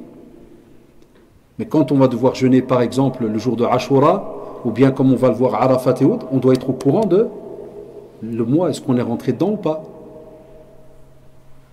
Donc les parents doivent connaître ce mois, ils doivent le rappeler aux jeunes, les jeunes aussi doivent étudier ce mois d'année en année, ils doivent se le rappeler, ils doivent le rappeler à leurs amis, de dire attention, on est rentré dans tel mois, il est aimé par le prophète sallallahu alayhi wa sallam, il faisait, on va le voir maintenant avec quelques textes. Alors, pour ce qui est du lundi et jeudi, Dans une tradition rapportée par l'imam Nasaï rahimahullah et authentifiée aussi par Cheikh Al-Albani rahimahullah, d'après Aïcha radiallahu anha, elle nous rappelle que le prophète sallallahu alayhi wa sallam, il ciblait, ça veut dire qu'il ne ratait pas, il faisait attention au lundi et jeudi pour les jeûner. Et on sait que le prophète sallallahu alayhi wa sallam est une qudwa pour nous, c'est un exemple à suivre. Mais il faisait son possible pour ne pas rater le lundi et jeudi. Pourquoi, Shabab? Eh bien parce que dans un autre hadith rapporté par l'imam Nasaï ibn Majah et aussi authentifié par l'imam Al-Albani rahimahullah, on dit parce que le prophète sallallahu alayhi wa sallam disait que le lundi et le jeudi, nos œuvres, nos archives, nos actions, elles montent vers Allah subhanahu wa ta'ala. Et il veut, sallallahu alayhi wa sallam, il nous montre l'exemple, il veut que ce jour-là, il soit encore dans l'adoration. Et une des meilleures adorations que tu vas faire alors toute la journée, c'est as-siyam. Donc c'est comme s'il nous fait comprendre, sallallahu alayhi wa sallam, que pendant que mes actions y montent vers Allah subhanahu wa ta'ala, je suis encore en train de l'adorer. Et de quelle manière? En jeûnant. C'est encore plus compliqué que juste prier et manger. Quelqu'un qui jeûne pas pendant l'année, en dehors de Ramadan, qui mange, kadaï, boit, ceci, cela, et juste le jour même, quelqu'un qui jeûne, est-ce que c'est la même chose? On sait très bien qu'il y a un bénéfice en plus, il y a les jeunes, il y a un petit bénéfice en plus. Rajoutez virgule, tes œuvres, elles montent vers Allah subhanahu wa ta'ala. Vous savez quelle fierté c'est? Et ça montre aussi à quel point tu es un bon musulman. Alash, parce que ton cœur, il réfléchit, il va encore plus loin. Ton âme réfléchit, il va encore plus loin. C'est de se dire, pas que j'ai tout simplement fait des bonnes actions, mais je voudrais que pendant que mes œuvres vont monter vers Allah subhanahu wa ta'ala, qu'Allah subhanahu wa ta'ala voit que je suis encore dans un acte d'adoration qui est très noble et aimé par Allah subhanahu wa ta'ala. As-siyam. C'est très très beau. Testez et vous allez goûter aux fruits de l'adoration, spécialement quand on est à jeun. Mais il faut tester. Mais si on ne teste pas, on ne pourra pas. Aussi, on a 3 jours de chaque mois. Et là, on revient justement à ce qu'on a dit, les mois lunaires. Je disais des fois à certains jeunes, jazaoumullah, j'écrivais au tableau les jours, et puis je mettais en phonétique al-Bayd, Ayyam al-Bayd. Combien de fois j'ai pas eu comme réponse de certains jeunes qui me disent al-Bayd, les jours des œufs. Je dis les œufs. Je leur dis, je donne un cours de l'agronomie, ou là je donne sur les poules, djej. Je rigole avec eux, parce que quand tu fais comme ça, souvent tu n'oublies jamais de ta vie après en général. Quand tu as fait une petite erreur comme ça qui fait une blague, qui fait rire, en général après, dès que tu entends le bête, tu dis, ah puis je me rappelle cette histoire, je l'ai eu il y a 20 ans. Ça, oulala, dans l'éducation, il faut l'employer dans la da'wa, dans le ta'lim, quand on apprend aux enfants, il ne faut pas se fâcher directement sur eux quand ils apportent une réponse qui n'est pas juste. Là, rigole avec eux, en général, c'est si tu le prends à la rigolade, voilà, ce jour-là, ils l'oublieront jamais. Ah, je me rappelle un jour avec mon père, ou avec ma mère, ou ceci ou cela, ou avec mon professeur. Je leur dis, ah oui, les œufs. Donc je dis à Mek Haddash, il vient à l'école pour donner cours sur la poule et les œufs. Puis il me dit, non. Je dis alors, et alors ça peut partir un quart d'heure, des discussions de fous. Et ils sont là, pourquoi on va parler des œufs? Je dis, dites-moi, c'est vous, Yallah, dites. Alors que c'est les jours blancs. C'est des jours, subhanallah, où le prophète, sallallahu alayhi wa sallam, écoutez-moi bien, et ça c'est Abu Huraira, radiallahu anhu, dans un hadith rapporté par l'imam Bukhari et Muslim, il dit, mon ami intime, donc Awsani Khalili, Al-Khalil c'est l'ami intime, c'est très très beau comme mot. Il dit, mon ami intime m'a fait 3 recommandations, écoutez bien. Tchouf, ya shabab, subhanallah, tous ces hadiths-là, vous avez remarqué comment le prophète sallallahu alayhi wa sallam, il passait son temps avec les compagnons. Chaque fois il va, il donne une wasiya à celui-là, il donne un conseil, il donne un autre conseil à celui-là, il donne à celui-là. Pourquoi? Il veut leur bien. Et tous ces wasaya, tous ces conseils, et shabab, wallah, il nous les a laissés jusqu'à aujourd'hui. On les a aujourd'hui entre nos mains. Il lui dit donc, je vais te donner 3 recommandations. Et Abu Huraira, il dit, ces 3 recommandations que Khalil m'a données, je ne les abandonnerai jamais jusqu'à ma mort. Alash. Eux, ils savaient qui était le prophète, sallallahu alayhi wa sallam. Wallah, ils savaient quelle était la grandeur du prophète, sallallahu alayhi wa sallam, auprès d'Allah, subhanahu wa ta'ala. Et ils savaient que le prophète, sallallahu alayhi wa sallam, il parle au nom d'Allah, subhanahu wa ta'ala. Donc pour eux, s'il leur dit que c'est un bénéfice immense, ils ne vont pas le lâcher. Et nous, aujourd'hui, on entend combien de rappels où il y a des bénéfices immenses et on sort et on les oublie après 1 heure. Ou bien jamais dans une vie on les met en pratique. Est-ce qu'on n'est pas gêné? Sincèrement. Ya Shabab, comment peut-on arriver à 25 ans, 30 ans, 40 ans et on n'a jamais jeûné un lundi et jeudi? Sincèrement. C'est comme si on va dire entre guillemets, c'est comme si on est tranquille, on n'est pas gêné, tout va bien. C'est-à-dire si on devait savoir s'asseoir, se poser la question, se dire, le prophète sallallahu alayhi wa sallam, il a aussi, il a acquis, s'il vous plaît, jeûnez. C'est comme si on va dire aujourd'hui, s'il te plaît, jeûne lundi et jeudi. Tu me dis non. Non, il n'y a pas. Pourquoi? Tranquille. 20 ans, 30 ans, il arrive même à 45 ans. Non. Allahu Akbar. Mais si tu dis, Shabab, qui veut le paradis? Ah, comme ça. Tout le monde va lever la main. On te dit non, il faut une certaine logique. Il dit, écoutez-moi bien, il dit la première chose, c'est jeûner 3 jours de chaque mois. La prière du milieu et donc du milieu de la matinée. Et une prière impaire avant d'aller me coucher. Jeûner 3 jours à Yom al-Bayt. 13, 14 et 15e jour de chaque mois lunaire. Voilà pourquoi je vous ai dit on doit étudier ce calendrier. Voilà pourquoi je vous ai dit, il est important aussi qu'on imprime, ou bien la mosquée elle a toujours un calendrier, on le met dans la chambre, dans le frigo. C'est comme le calendrier, vous voyez là où il y a vous voyez la montre là, électronique, il y a un petit calendrier, un papier à côté. Il y a tout le mois est écrit, il y a le nom du mois en haut. Normalement, le walidin, qui joue مع اولادهم يجي مثلا ولو دقيقه يقول له جا ولدي شفت هذا الشهر هذا رمضان ياك وان شاء الله بارتير دو ميركودي نهار الاربعاء ولا الخميس هذه يبدا شوال. L'enfant il s'habitue. Et tu lui dis voilà, va, surveille. Tu écoutes le journal télévisé, on te dit que demain c'est le 1er de Shawwal, spécialement maintenant après l'Eid, vous le savez très bien.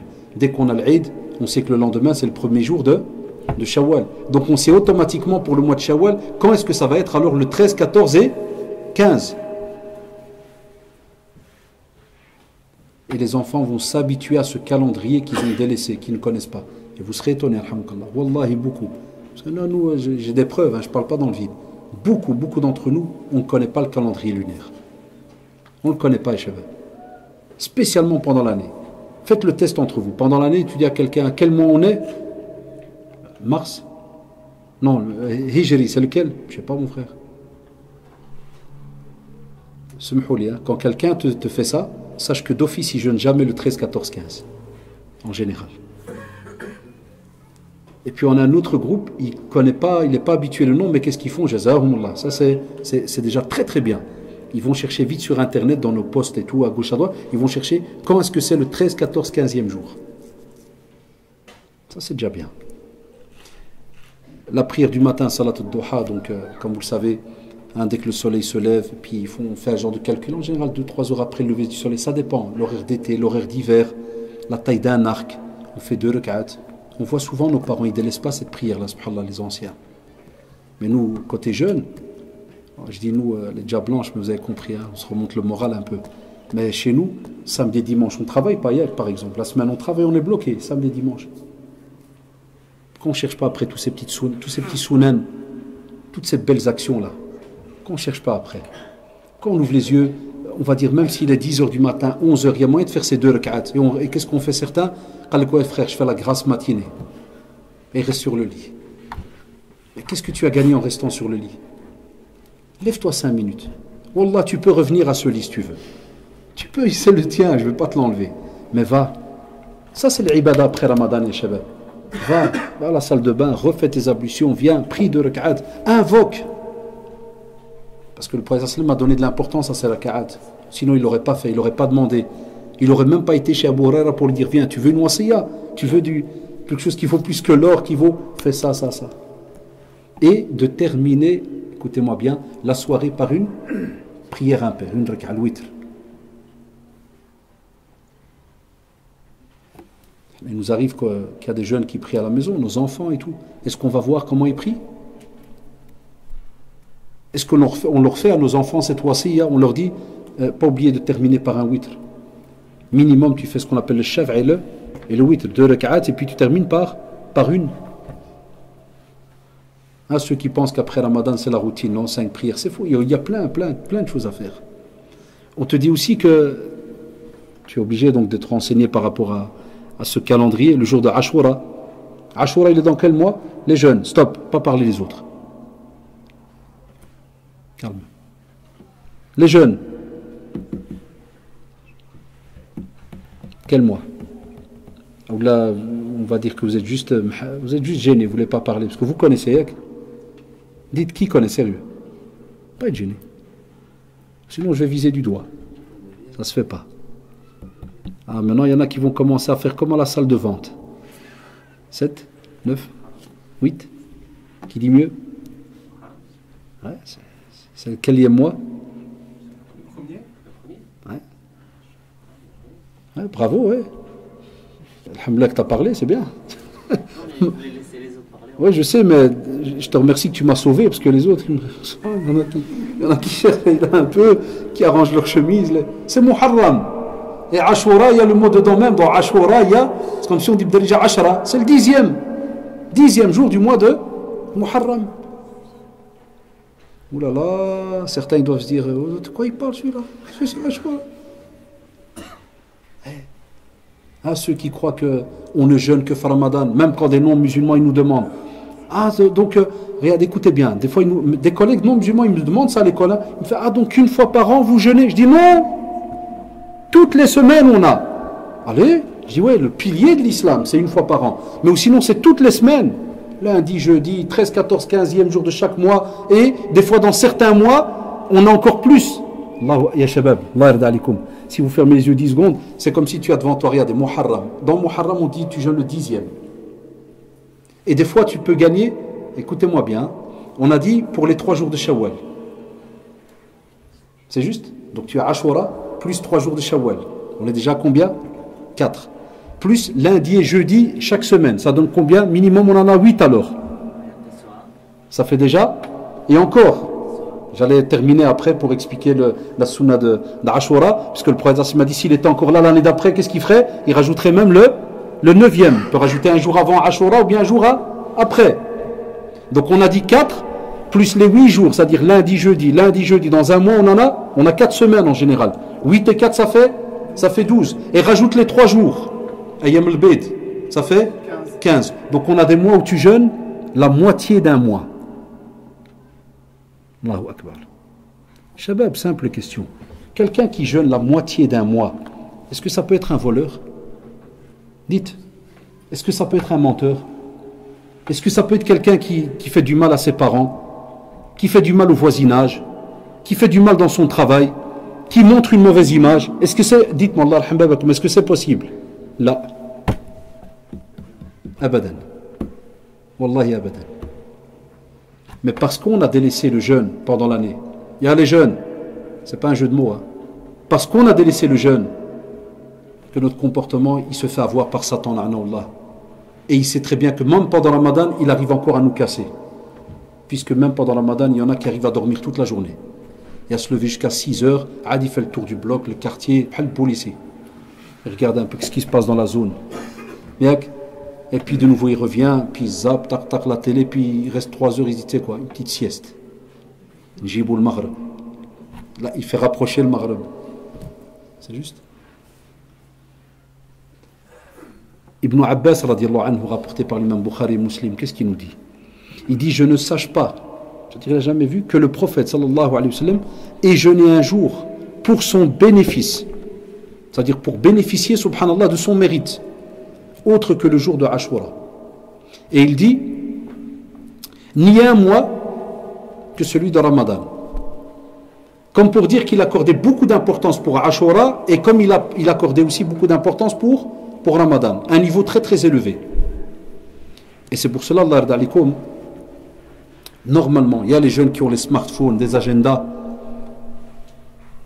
Même si tu vas me dire, mais on ne connaît pas encore l'arrivée de chaque nouveau mois, Kada et tout, quand tu prends les calendriers qui sont suspendus, là, que vos parents ils ont à la maison, Wallahi, il y a des décalages d'un jour, en général. Puisqu'ils font les calculs. Ils font des calculs astronomiques pour vous donner déjà plus ou moins quand est-ce que les mois vont commencer. C'est juste ou pas? Donc quand tu vas là, tu tournes les pages, tu vas arriver à Muharram, premier mois de l'année. Il est juste après Dhul Hijjah, après le pèlerinage. Tu prends Muharram. Tu vois dans le calendrier que le 10, ça donne en mois par rapport au mois grégorien, ça va par exemple donner, on va dire, plus ou moins vers le mois d'octobre, on va dire. Eh bien, tu prends ton agenda, tu vas à octobre et tu mets le 10 octobre, d'après le calcul, tu mets par exemple 10 octobre, alarme. Et tu mets exprès 1 ou 2 jours avant la date qu'il y a là. Pourquoi? Au cas où il y a un décalage, tu vas bien être prévenu bien à l'avant. Ça, c'est un musulman qui fonctionne comme il se doit. Il met des alarmes. Et 2-3 jours avant la date, lui il sait déjà qu'alhamdoulilah, dans les sites internet musulmans, dans la famille, l'imam, mosquée, kada, on sait qu'on est déjà rentré dans le nouveau mois. Et il sait que dans 2 jours, mashallah, il va jeûner le jour de Ashura. Voilà comment on éduque même nos enfants. Et voilà comment vous les jeunes, vous devrez éduquer vos enfants plus tard. Non, nous on leur achète que des smartphones. Pourquoi? Parce que, un, c'est la mode, et d'autres parce qu'ils ont peur pour l'école. Il faut qu'ils sachent les enfants où ils sont. C'est juste? Non, il n'y a pas que ça. Ça, c'est avec eux. Vous voulez un investissement pour l'année? Ajaouladi, Gelsouf. Prends ton agenda. Prends les calendriers. Vous savez, c'est quoi ce mois? Muharram, très très important. Ashura, Kada, Alash. Ah, autant de. Le professeur m'a expliqué. Et on remonte des fois jusqu'à Moussa alayhi salam, Pharaon qui a sauvé. Donc, imagine, Pharaon qui vient, qui veut tuer tout un peuple. Kada, Allah subhanahu wa ta'ala fait en sorte que Moussa alayhi salam, avec les Bani Israël, on a toutes des histoires qui sont derrière cela. Ça vous donne toute l'occasion de vous asseoir, toute une occasion de vous asseoir et d'expliquer pendant 1 heure tout un cours avec vos enfants. Tu trouves un jour de jeûne, tu en fais une muhadara avec tes enfants à la maison. Et toi, le frère, les jeunes là, un jour de jeûne, tu es avec derrière l'école, dans le quartier, au travail, les autres, les plus grands, tu peux faire un rappel. C'est juste. On te dit aussi, Allah d'Alik, le jour de Arafat. Donc vous, maintenant, vous deux, là, vous ne parlez pas, tu as déjà répondu. Arafat, il est quand en fait? Dans quel mois? Levez la main ceux qui ont une réponse. Yallah, vite s'il vous plaît. Très vite, on n'a pas le temps. Vite. J'ai dit levez la main. Si j'étais à l'école, -2. -2 à frère. Direct, retenu mercredi au parc. Levez la main. T'as levé la main aussi? Très bien, 2 qui ont levé la main. Zid, par les jeunes. Hein? Après, ils ont déjà des barques, mais c'est rien, ça reste des jeunes. Et les petits jeunes, moi, les petits jeunes. Allez, maintenant on a 2 vieux. Comme ça, je vous casse un peu. On a 2 vieux. Je veux des petits jeunes qui se cachent derrière les poteaux. Les petits jeunes, Zid. Et je veux pas que des parents ils donnent des réponses. Je vois, il y a des pères qui font semblant de faire subhanallah, subhanallah. Ok, je veux pas le viser. Personne l'a visé. Yallah, Zid, les petits jeunes. C'est dans quel mois? Entre nous, sincèrement, faut pas être gêné. Qui ne sait pas, lever la main. Faut pas être gêné, lever la main. Très bien. Toi maintenant avec les lunettes, tu m'as dit quel mois? Tu es de quelle origine, toi? Tu es un Marocain de quelle ville? Ah, tu es belge. Un Echt de Echt. Un vrai. Un Gaulois de la mort de... Subhanallah. Donc avant, maintenant tu es musulman, alhamdoulilah. Donc tu n'as pas été un arabe avant ou là. Belge de belge. Et répète, c'est dans quel mois?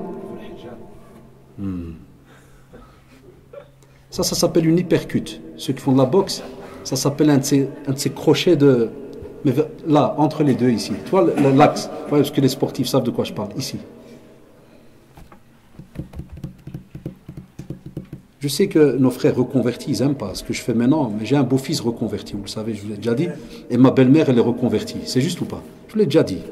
Et ils me le disent des fois, non, arrête de faire ça. Non, je leur dis, c'est moi qui prends le risque, c'est pas vous. Mais des fois, je me dis, quand on aime vraiment sa religion, on se renseigne. Il me dit que c'est un belge de belge, un vrai de souche. Pas nous les faux, la nationalité. Ça, c'est un autre domaine. Ça, c'est un vrai. Et s'il fallait maintenant qu'entre nous, hein, considère-moi comme ton grand frère, Allah. Donc, ce que je veux dire maintenant, au contraire, c'est de la rigolade entre nous. Imaginez le belge de belge, qui avant, il n'y a ni l'arabe, ni l'islam, il n'y a rien. Et le type, aujourd'hui, en 2016, il te sort de sa bouche, de sa langue, qu'est-ce qu'il dit? Dhul Hijjah. Pourquoi il y en a qui sourient? Ceux qui sourient, ils savent, ils se disent, la honte à frère. Nous et lui, on est né musulmans, il le sait, hein, il est né musulman. Yuladul waladu ala al-fitrati, il est né musulman. C'est les parents pris dans un chemin au fur et à mesure. Après, alhamdoulilah, cette fitra, regardez, Allah subhanahu wa ta'ala, il ouvre. Et qu'Allah te préserve, wallahi. Allah subhanahu wa ta'ala, il t'ouvre un chemin, tu reviens. Mais le Monseba, c'est nous. Vous savez pourquoi? On est né à al-fitra. Mais on a reçu un bénéfice incroyable. C'est qu'on est né avec des parents qui sont musulmans.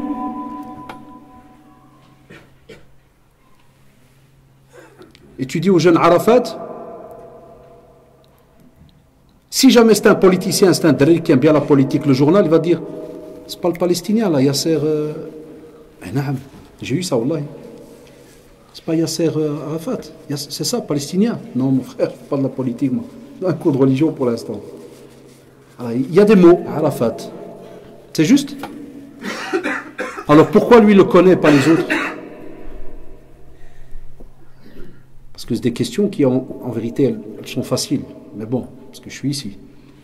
Mais normalement, tout musulman doit connaître, parce que c'est le rêve de notre vie, le Hajj. Non, c'est juste avant. Oui, c'est la veille de l'Eid. Le Hajj, il commence quel jour? Stop, levez la main. Il faut me donner un chiffre dans le calendrier musulman. Quel jour? Ah ben c'était main toi, sahabi, Allah aide. Laisse-moi des clients, Allah aide. Zid, qui a un nouveau qui a levé la main? Et les petits jeunes, sahabi, les jeunes. Vous avez cours de religion à l'école, non? Qui a étudié le pèlerinage à l'école avec prof de religion islamique? Levez la main. Ou bien vous ne voulez pas balancer au salam. Tu as levé la main, notre ami jeune. Qui a levé? Qui a levé? Si, j'ai vu une main là. Toi, un jeune. Ouais, t'es un jeune. Zed, ouais, les gars, on fait semblant, c'est un jeune. C'est un vrai jeune. Zed, c'est quel mois? Est-ce quel jour? Le jour, hein, c'est le 8. Le thé, hein? Il a raison, le 8. Yom Tarwiya. Tout le monde descend vers quelle plaine? La plaine de Mina. Et subhanallah, le 9, on a Arafat. Et le 10, le jour de l'Eid. Et puis on a Yom Tashriq juste après, les 3 jours. On reste à Mina, soit 3, soit 2. Si on veut rester 3, alors après le coucher du soleil du 2e jour, et qu'on est encore là, on reste le 3e. Si on ne veut pas rester le 3e, avant le coucher, donc du 2e jour, donc regardez le Hajj combien il dure. Il n'y a pas 36 jours. Donc il y a Shabab, le jour de Arafat, ce jour, le prophète sallallahu alayhi wa sallam nous a rappelé que ce jour-là, Allah yarda alaykoum, c'est un jour où Shaitan anawallah, il est dans une situation que vous ne pouvez pas imaginer. Il est dans une honte. Il est rabaissé. Wallah, il n'a même pas qallik la taille de dhoubab, d'un insecte. Et tout ça à cause de quoi? Et il a une colère incroyable aussi. Vous savez pourquoi? Parce que ce jour-là, Allah subhanahu wa ta'ala, il montre aux anges, toute la communauté musulmane, tous ceux qui sont à Arafat, eux là-bas, ils jeûnent pas. C'est pour ça qu'on appelle le wuquf bi Arafat. Ils sont là debout toute la journée, ils implorent Allah subhanahu wa ta'ala. Nous ici on jeûne pour essayer aussi d'avoir un équilibre. Allahu Akbar, quelle belle religion. On ne met pas entre nous de l'égoïsme. On pourrait se dire, oh, ya Allah, eux là-bas ils ont, tu vois, nous on te dit jeûne. Ça veut dire que combien de milliards de musulmans il y a maintenant? C'est quoi les chiffres plus ou moins? 1,5 milliard. Là, on va dire, si normalement ils pratiquaient tous comme il faut, un jour dans l'année, le jour de Arafat, 100% d'ibada partout dans le monde. 3-4 millions qui sont là-bas à la Mecque, et tout le reste du milliard, ils sont en train de jeûner dans le monde. Si on était tous adultes, imaginez la scène. C'est très beau, hein? Mais ça c'est beau dans le blabla. Mais dans la réalité, même quand je suis à l'école, je le rappelais aux élèves. Je dis, Shabab, n'oubliez pas, demain c'est Arafat. Je le fais toujours exprès, comme d'habitude. De quoi, monsieur? De quoi? C'est Arafat. Il faut jeûner un jour. C'est obligé. Toujours la même question. Je dis, rentrer au paradis, c'est obligé. Ah, ouais, ça va, on a compris, monsieur. Ouais, ça.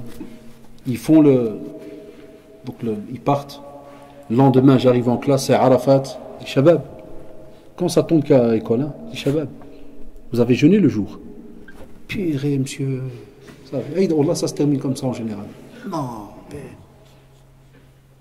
Et puis un petit groupe, il y a les jeunes, c'est votre bénéfice sur terre, wallahi. Vous perdez cela, qu'est-ce que on va gagner quoi encore? Et c'est un jour de pardon. C'est un jour de fierté auprès d'Allah subhanahu wa ta'ala. Allah yarda alaykoum, qui sommes-nous, nous, par rapport à Allah subhanahu wa ta'ala? Sah ou la? On n'est rien, wallahi qu'on n'est rien. On ne représente rien par rapport à tout ce qu'Allah subhanahu wa ta'ala a créé, à la grandeur d'Allah subhanahu wa ta'ala. Mais on est, et on a un niveau près d'Allah subhanahu wa ta'ala, puisqu'il a dit na akramakum indallahi atqakum. Ça veut dire qu'Allah subhanahu wa ta'ala nous a prévu un niveau près de lui. Mais ceux qui ont la piété très élevée. Donc même si on ne représente rien, notre taille ne vaut rien par rapport à tout ce qu'Allah a créé, lakin wallahi on a une place, on a un degré auprès d'Allah subhanahu wa ta'ala. Et ce jour-là, Allah subhanahu wa ta'ala interpelle les anges et il monte sa communauté. Il monte ses serviteurs, il dit regardez mes serviteurs. Ils viennent, ils sont nus, ils ont juste l'izar, ils ont un pan sur eux là, vous avez deux tissus, deux essuies. Comme un genre de linceul. Si jamais ils meurent, Allah, comme dit le frère, ils sont enterrés avec. C'est ça qui est beau au pèlerinage. Tu meurs avec l'ihram, tu es enterré avec. Aucun habit en dessous. Pas de caleçon, rien du tout. Il n'y a que les femmes qui ont, alhamdoulilah, leur habit normal et autres. Enfin, imaginez. Et nous, on délaisse de nouveau ce jour. Aussi, Allah d'alikum, ce jour de Arafat, comme l'a dit le prophète Sassim, il dit je compte sur Allah subhanahu wa ta'ala pour que le jeûne du jour de Arafat soit le moyen d'expier les péchés de l'année antérieure. Un jour. Et de nouveau, Allah subhanahu wa ta'ala pardonne tes péchés. Aussi, le mois de Muharram, j'y reviens. Pourquoi? Parce que le prophète sallallahu alayhi wa sallam, dans un hadith rapporté par l'imam Muslim, il dit que le meilleur jeûne après celui du mois de Ramadan est le jeûne qui est effectué dans Muharram. Vous voyez le mois de Muharram? Eh bien, on te dit qu'après le mois de Ramadan, un des mois qui est très très important pour le jeûne, c'est le mois de Muharram, après Ramadan. On te dit aussi le mois de Sha'ban, hadith rapporté par l'imam Bukhari et Muslim de nouveau. Regardez, que du authentique. Le mois de Sha'ban. On te dit que le prophète sallallahu alayhi wa sallam, ce hadith vient de Aïcha radiallahu anha, notre mère à tous. Il te dit que le prophète sallallahu alayhi wa sallam, il jeûnait au point que nous nous disions qu'il n'allait plus rompre son jeûne. Et puis il mettait fin de manière qu'on se disait qu'il n'allait pas reprendre. Ça c'est pour nous montrer qu'on ne jeûne pas non-stop. 300 jours d'affilée ou la kadana, ça ne t'est pas demandé. Et puis il dit, je ne l'ai vu jeûner un mois entier en dehors du Ramadan. Je ne l'ai pas vu jeûner fréquemment au cours d'un mois comme il le faisait pendant Sha'ban. Il le jeûnait presque entièrement. Sallallahu alayhi wa sallam. Bi abi wa ummi. Donc, on cherche après de nouveau dans le calendrier. C'est quoi, où est-ce qu'il est le mois de Sha'ban? On interpelle nos enfants, les jeunes, ceux qui sont les habitués de la mosquée. Vous rencontrez des dalais, parlez-leur. Ça va les étonner, mais ils vont s'habituer à vous entendre. Parce que je dis toujours à nos jeunes qui m'écoutent là, tout rappel que tu fais maintenant à certains jeunes qui ont 17 ans dans le quartier, à 25 ans, Allah, il va se rappeler de toi un jour. Et il se peut qu'il va venir chez toi. Mohamed, viens, excuse-moi. Toi, tu seras déjà d'un certain âge. Tu auras peut-être son âge. Il va dire, tu te rappelles, tu me parlais de jeûne, de kada, tu me parlais des fois de halal, de haram et tout. Tu peux me rappeler ce que c'est? C'est quel bénéfice tu as auprès d'Allah subhanahu wa ta'ala? Le prophète Sassim l'a dit. Un homme, si tu arrives à guider un homme ou une femme, une personne, c'est meilleur pour toi que cette marque de chameau rougeâtre. C'est immense auprès d'Allah subhanahu wa ta'ala. Voilà un des rôles de ces conférences qu'on fait ici. Vous devez sortir, vous devez en parler. Et pour terminer, Allah d'alikum, faites en sorte que ce mois soit un mois qui soit une école pour vous apprendre le pardon. Vous avez tous aimé qu'Allah subhanahu wa ta'ala vous pardonne durant ce mois. C'est juste ou pas? Apprenez à pardonner aux gens. Apprenez, Allah d'alikum, à pardonner aux gens. L'Eid approche. Et je peux vous dire, j'en suis sûr qu'il y a peut-être des personnes ou des gens que vous connaissez qui ne vont pas aller voir certains membres de leur famille parce qu'ils sont en dispute. Sah ou lala? Quel Ramadan tu as fait alors? Parce que l'Eid vient après Ramadan. Et le titre de la conférence est l'après-Ramadan.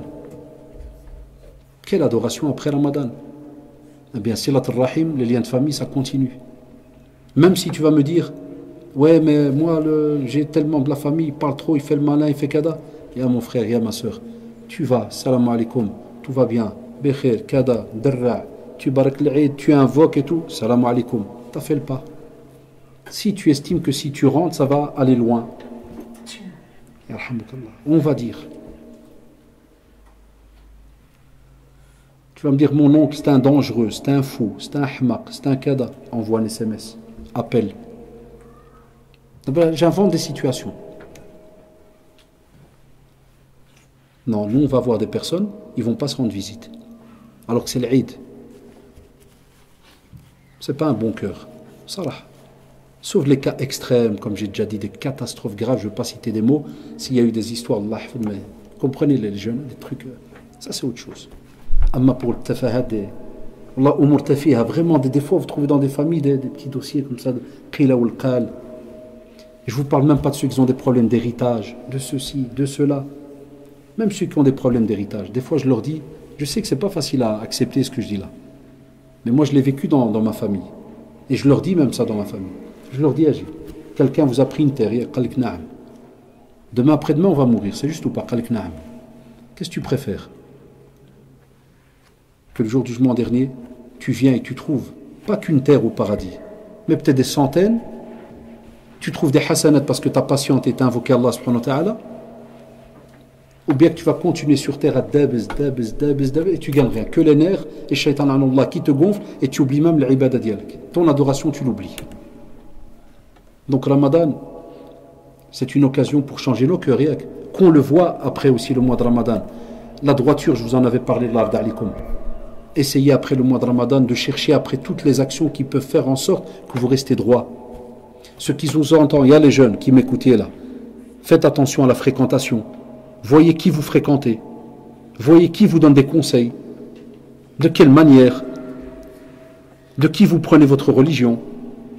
Tous ces points-là vont vous aider dans votre droiture au fur et à mesure. Aussi la lecture du Coran. Vous avez été les adeptes et les amis du Coran pendant le mois de Ramadan. Qu'est-ce qu'on a dit tout à l'heure? Après le mois de Ramadan, j'ai toujours dit, et vous m'avez entendu le dire depuis des années, prends un petit programme, 2-3 pages de Coran chaque soir. Je ne t'ai pas dit 20 pages, 2-3 pages. Tu vas me dire, Ammo, je suis capable d'une page, une page, l'Arda al-Exid. Wallah, je vais aller plus loin. Ammo, je sais lire qu'une phrase, je te prends au mot. Allahumma, une phrase tous les jours, aucun contact avec le Coran. C'est juste ou pas? Mets-le sur ta table de chevet. Tu peux le lire de ton smartphone là, au lieu de mettre des écouteurs et tu dors sur genou. Mets ton smartphone, mets un peu de Coran, lis, pendant que le cheikh il lit, toi tu regardes les versets passés. Il y a plein de programmes des fois gratuits sur internet, e-Coran, Z, Android, il y en a plein. Ça, on va voir comment tu vas programmer cette nouvelle entre guillemets petite année qui va commencer pour toi. Et aussi, l'Arda alikum, comme on l'a dit tout à l'heure, l'aumône continue à être rattaché à la sadaqa. Et les jeunes, je vous ai dit, même si c'est 1 euro, même si c'est, vous allez travailler, vous allez recevoir maintenant un job étudiant, vous allez faire job étudiant, vous allez recevoir peut-être le premier salaire de votre vie. On va voir les bons investisseurs. L'islam ne t'interdit pas de t'amuser un petit peu, de t'acheter des habits, d'employer cet argent pour aller après au pays, alhamdoulilah, ceci et cela, mais sadaqa.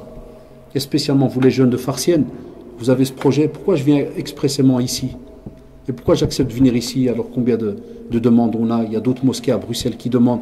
Je suis fatigué, Allah en est témoin. Ça serait facile pour moi de faire un dars à Molenbeek, à 2 minutes de la maison. Mais pourquoi je dois sortir à 5 heures pour arriver vers 6 heures ici, vous parler, terminer maintenant vers les 8 heures, reprendre la route, arriver vers 9 heures moins 10, 4 heures d'affilée? Pourquoi? Parce que c'est une belle jama'a, wallah, et je le dis du cœur, Rabbi Shahad. Très belle petite mosquée, regardez. C'est petit mais très très beau. Pourquoi vous n'investissez pas pour votre bénéfice? Ici, il y a les jeunes. Tu fais un job étudiant, tu touches 1400, prends minimum 100 euros. Vous m'entendez? Vous allez voir, Inch'Allah, rappelez-vous de moi. Quand tu vas toucher les 1400, le shaitan va venir dire oh, Haddaj, c'est une chose. Les 1400, c'est autre chose. C'est pas lui qui a nettoyé les toilettes. C'est pas lui qui a porté des bacs. Aqlo, wallah, ya Rabbi, envoyez-moi un message sur Facebook et dites-moi, wallah, que tu avais raison. Ou sinon, et là, j'aime avoir tort dans ce domaine-là. Envoyez-moi un message, dites-moi, monsieur Haddaj, wallah que tu n'as pas raison, j'ai donné 200. T'inquiète, je ne me taperai pas la honte, je serai heureux de te dire smahli à ce moment-là. C'est juste ou pas? Ça, c'est votre mosquée, investissez. Ça, c'est votre village, là, investissez. Si tu veux plus tard que ton cœur, il soit, entre guillemets, il soit pas un ennemi de l'argent. L'argent, c'est un bien qu'Allah nous a donné. Mais qu'il soit pas l'inverse, c'est-à-dire que ton cœur, il soit dans l'argent. C'est l'inverse. C'est le monséba à ce moment-là. Mais que l'argent soit dans une main et le cœur dans une autre.